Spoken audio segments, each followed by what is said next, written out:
Hello, viewers, and welcome to the latest interview with the GI Huddle.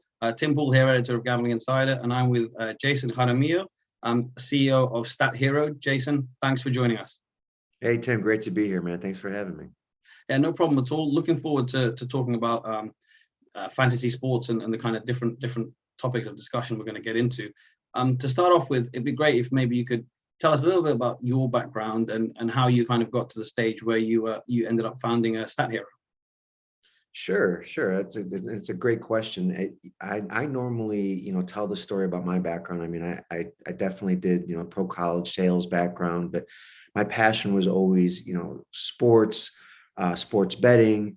When fantasy sports came around 2011, 9, when I started, that's where I directed a lot of my attention, right? And I noticed that in order to be happy and truly successful in what you're doing, you need to be passionate about it. And that's what I was with sports betting. So I'd like to say I have over 20 years experience, in any type of facets of DFS / sports betting. And that's how it started.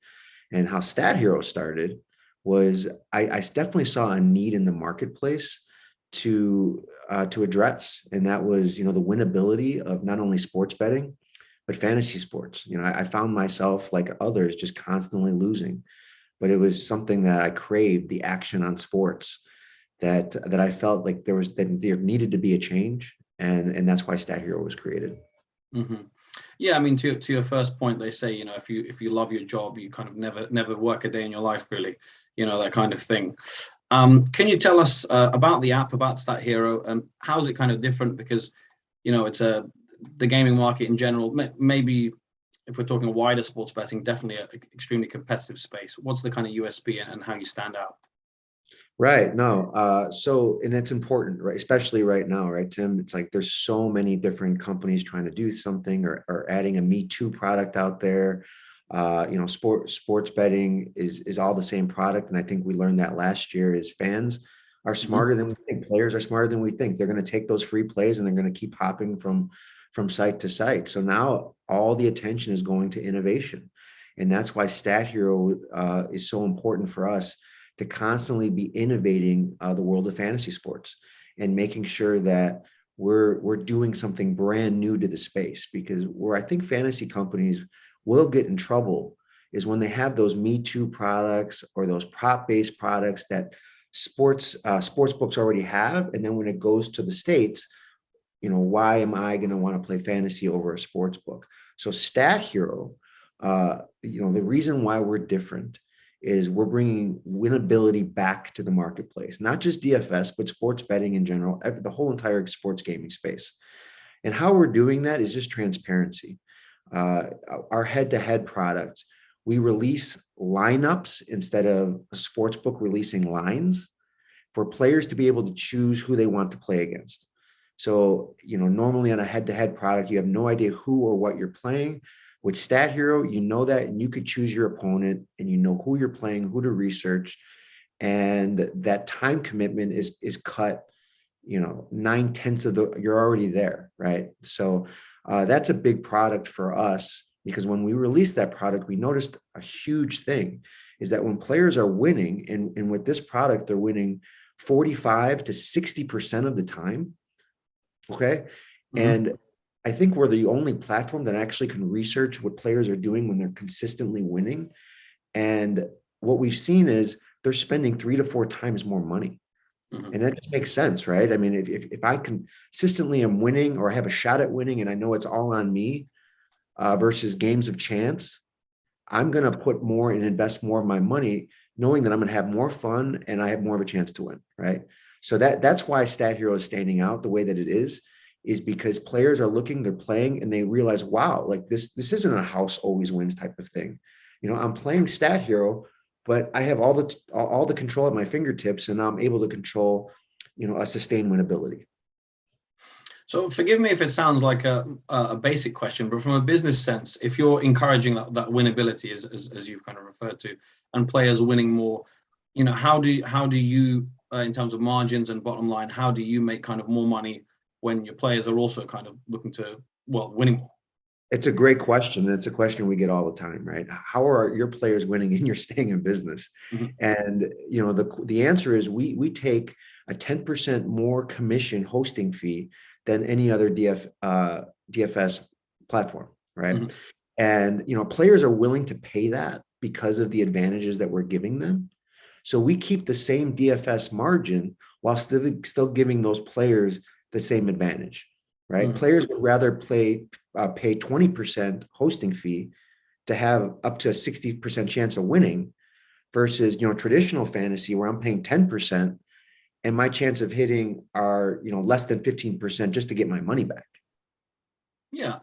Is that maybe more comparable to, say, like a poker operator than a sports book? Because kind of you're taking in poker, it's a rake, isn't it? That kind of thing.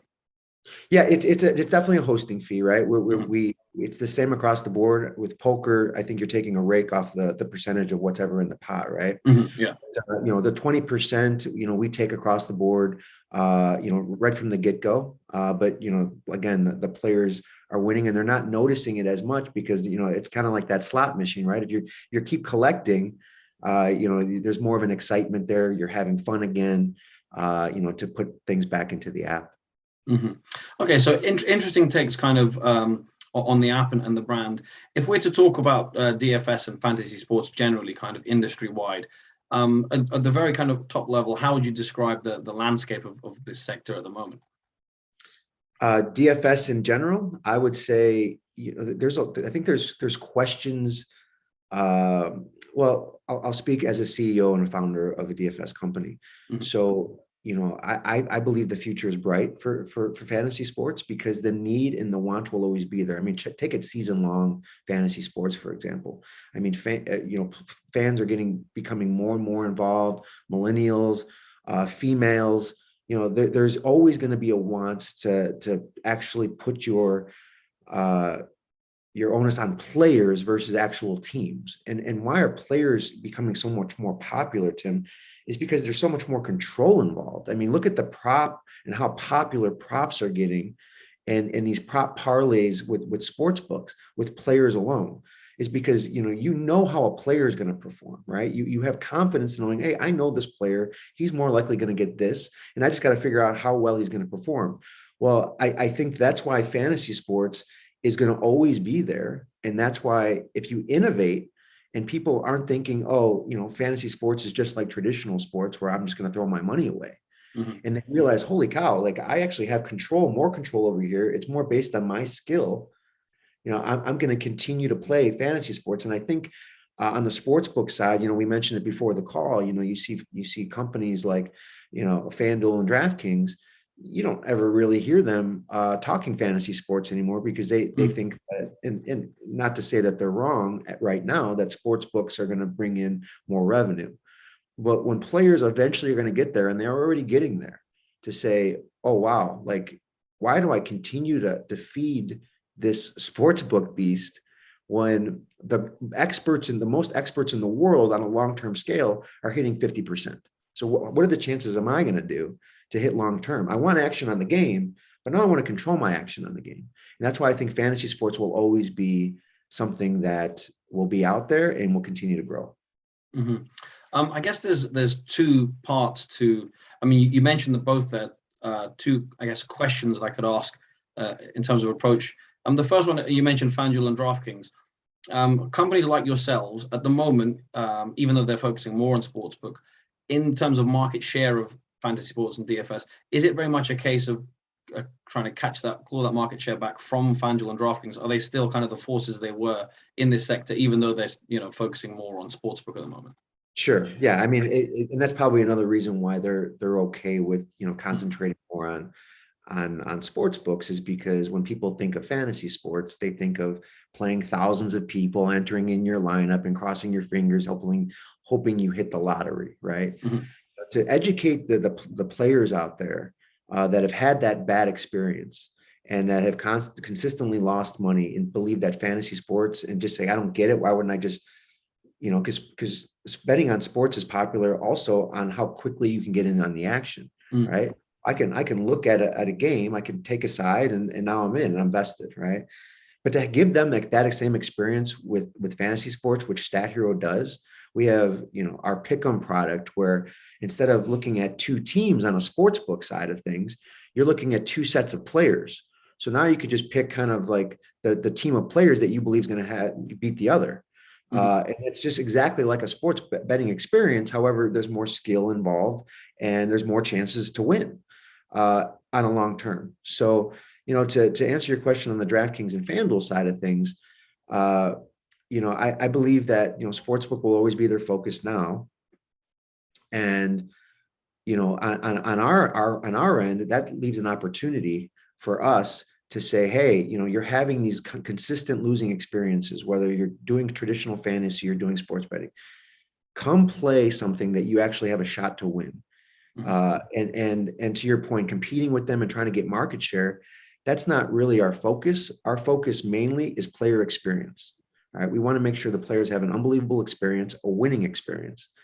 And we don't worry so much about getting an influx of hundreds of thousands of players because our players are spending 3 or 4 times more.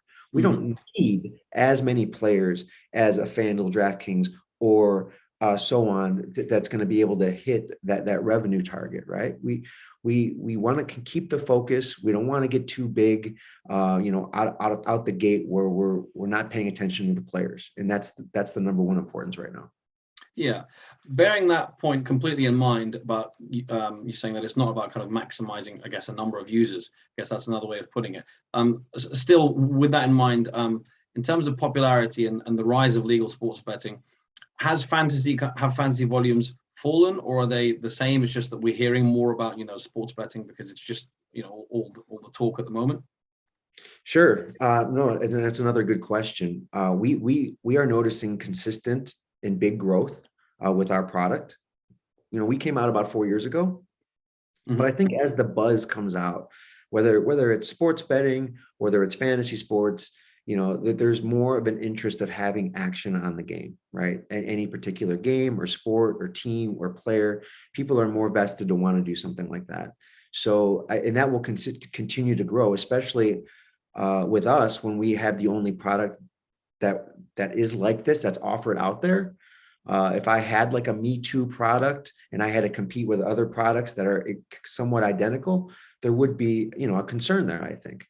But the fact is that StatHero has this proprietary a platform that we're able to just corner the market right now and give players this experience. As of now, all is well. We're talking obviously about kind of North America, US fantasy sports of a rich history there, but I'm just kind of thinking about this as a player. So I'm a sports bettor. I enjoy it, but as you say, you can quite easily. It's a lot easier to lose your whole bet in sports betting than if you've got a fantasy approach. But I also play fantasy football, but it's more like traditional fantasy where, in my work league, in the Gambling Insider League right now, I'm happy to publicly say it, but I'm a little bit embarrassed to say I'm second to last. I'm not doing very well. My biggest success is coming from changing my team name to something funny every week. That's the level it's got to. But so I very much like the idea I guess which is your pitch as at StatHero of this kind of daily fantasy sports aspect. But I mean, I know it's a little bit the other side of the Atlantic Ocean, but do you have any perhaps ideas why that kind of that form of DFS hasn't actually taken off that much? I guess possibly outside North America, but definitely in the UK, because DraftKings, just for instance, are in the UK, but no one really does DFS here. Oh, interesting. Yeah, I would question. I think they were late to the jump. I don't know when they started offering in the UK. In the UK has been used to sports betting for quite some time now. So habits, old habits are hard to break. I think is probably, I would think, would be a big challenge. My question to you, Tim, is when you make these bets, if you're sports betting a lot, what's your winning percentage? I mean, are you expecting? Because for me as a sports bettor, I think the rush came, that emotion came because you're almost expecting to lose when you're playing so many times, right? But nothing is better than feeling that win, and I think that's what keeps you coming back. It's like a golf shot, right? A great golf shot, you think, I'm done with this game, and then all of a sudden this great golf shot, oh my gosh, this is the best game ever. And I think on the sports betting side, I can at least relate with that, because I know that if I lost 4 out of 5, that one game is the one that kept me coming back. And then thinking that I was always smarter than the house to be able to beat them. And it just never happened and never will happen. On the side of the UK, I can't really speak to how it's been advertised and how it's been educated. But I do believe, whether it's DFS or anything, if you can still have that chance to feel that winning experience, that emotion, to feel like you're in control, I think if that is relayed to people in UK, and this is just a guess of mine, where they're like, oh wow, like I can actually do this and understand it. Because I think intimidation factor for fantasy sports is also, one of the issues that StatHero wanted to fix, right? Because when you look at like a DFS platform, you're like, oh my gosh, where do I start, right? We wanted to create games that as soon as you see them, you know exactly how to play and you're in. So I think, hitting those types of points, possibly in the UK, if people actually understood what they were being offered. Now, if it's traditional fantasy, I don't blame them. I'd rather bet sports as well. Right? If you're talking traditional, but something like StatHero, if we're ever out there and we're able to compare, the experience, say, okay, you're able to get in at the same exact time. The speed is the same. The commitment is the same, but you have more control over here and more of a shot to win. And the house isn't trying to beat you all the time. Maybe more people will give it a try. But I think traditional DFS, I think it is definitely going to be a hard leap to go to that versus just a regular sports book. Yeah, for sure. I definitely think that's fair. And I guess a bit of a disclaimer, because my knowledge of exactly why DFS hasn't taken off in the UK.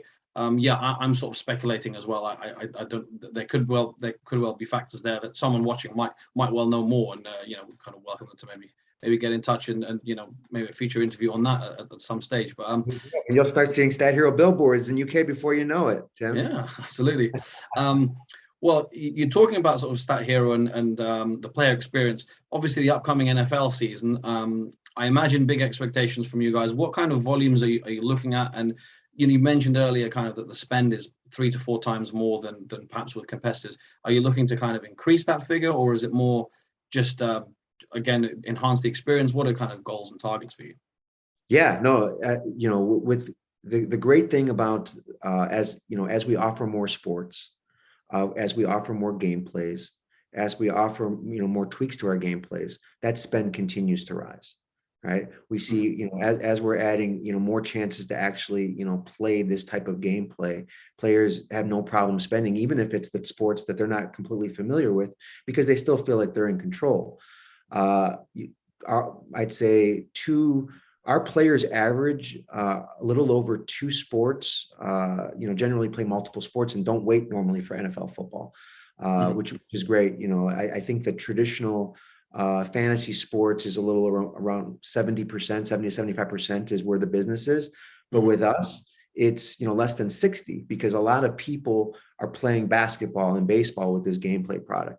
So, and we're expecting big numbers for the NFL, because this is where, I think at least my excitement lies as well, but is the majority. And, this is the first season where we're going to be offering all of our gameplays at once. A lot of it was innovation. We would open it during football or during basketball, so on. But, we're going to have our pick'em product, our head-to-head product, our survivor product, all going for football and college football season, which this is going to be a first this year, right? So, we're expecting very, very big things. Player spend to just increase, more sports. We're going to be offering your version of football in the World Cup. So StatHero is going to be offering that. And yeah, it's going to be, all the fans and all the players to expect not only big things happening with football, but, with the football / soccers of the world, we're going to enhance more of our MMA category. So there's going to be a lot of exciting things happening this fall. When you said your version of football, obviously you meant the correct version of football. That's what you meant to say, right? That's exactly what I meant to say. Yeah, I know we do it all. I've been to Europe enough times where I know we're doing it completely wrong over here, right? Thanks for humoring me. Thanks. That's a nice, diplomatic answer. That last question was kind of, I guess, shorter term. If I was to move longer term with the next question, say as a CEO, what would your ideal goal for StatHero be in sort of 5 years? If you could sort of pick something to shout about and say that you achieved, what is it? What was the dream kind of? Yeah, the main target, the big goal. Sure. Well, I mean, the big goal is acquisition, right? Mm-hmm. And we know that the way to see long-term value and to generate actual positive revenue is, and this is what we're already seeing, is it through innovation, right? We have to constantly continue to innovate, continue to make our product better, not rest on our laurels, and just make sure that these players are always entertained and always have with these products the ability to win.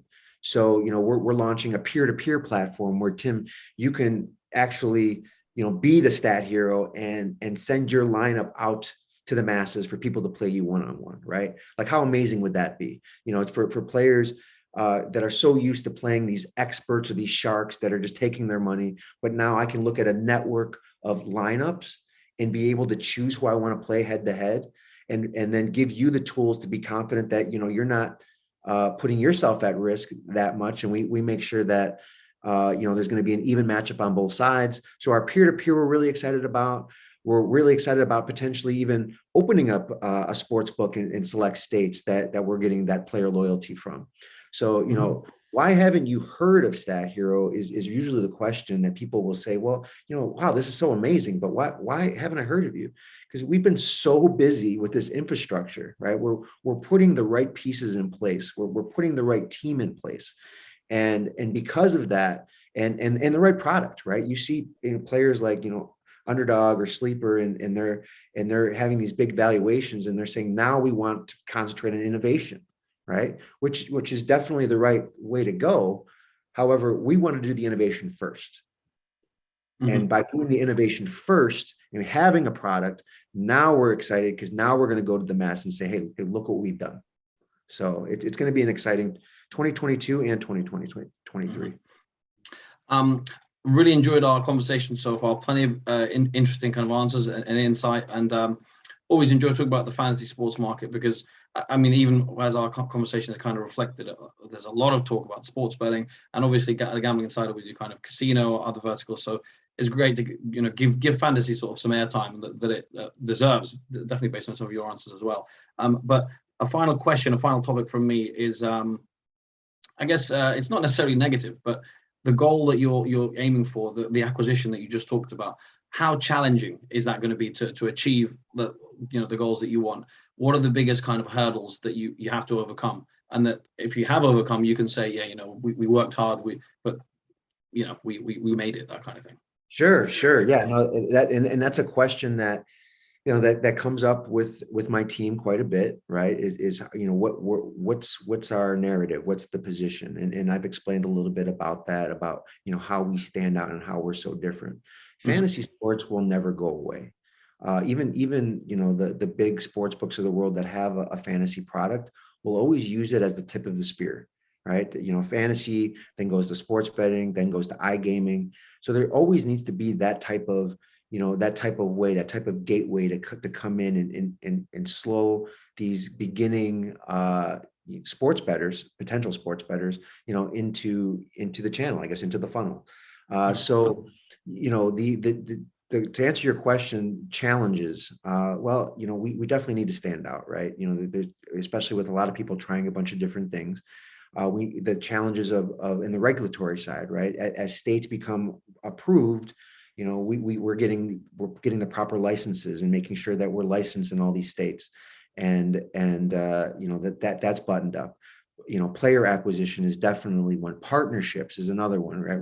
We just partnered with the world champion Atlanta Braves, and the Atlanta Braves are, see this pick'em product that we offer, and they know that this is something completely different, because fan engagement is also a big thing with these teams, with corporations, right? You see before Monday Night Football, here's your, T-Mobile, make your pick type of thing. That is going to be a humongous need. And that's a business to business side for StatHero that we're currently doing. So we have a product that we licensed to the Atlanta Braves, and we're going to continue to do that. So as we get bigger, we notice that these challenges are getting easier to overcome. This player acquisition, to being able to engage fans with the Braves and seeing all the players that are coming from that, we can compete with these bigger houses on player acquisition, especially when our players are spending so much money. So, I don't know if that completely answered, and please follow up with me if you want me to go into depth a little bit more. But the acquisition side, I think that's probably a lot of smaller companies' goals. But right now, our main goal is to scale because of how fast that we're growing. Well, to get a bigger team, have more marketing spend for people to finally know who StatHero is. Mm-hmm. Well, no, I do think you answered that question very well, Jason, and thank you very much for your time. But also, good luck at StatHero. I mean, it sounds like a very interesting concept, and hopefully we'll be seeing, as you say, StatHero maybe here in the UK as well. Definitely more in the US. But yeah, I'd love to see some more daily fantasy here. I think that's something that I'd personally like to see. Oh, I hope you mean that, Tim. I hope that you mean that. But yeah, that sounds awesome, man. I can't wait for that to happen. Cheers. Well, Jason, thanks very much for your time again. Thanks so much, man.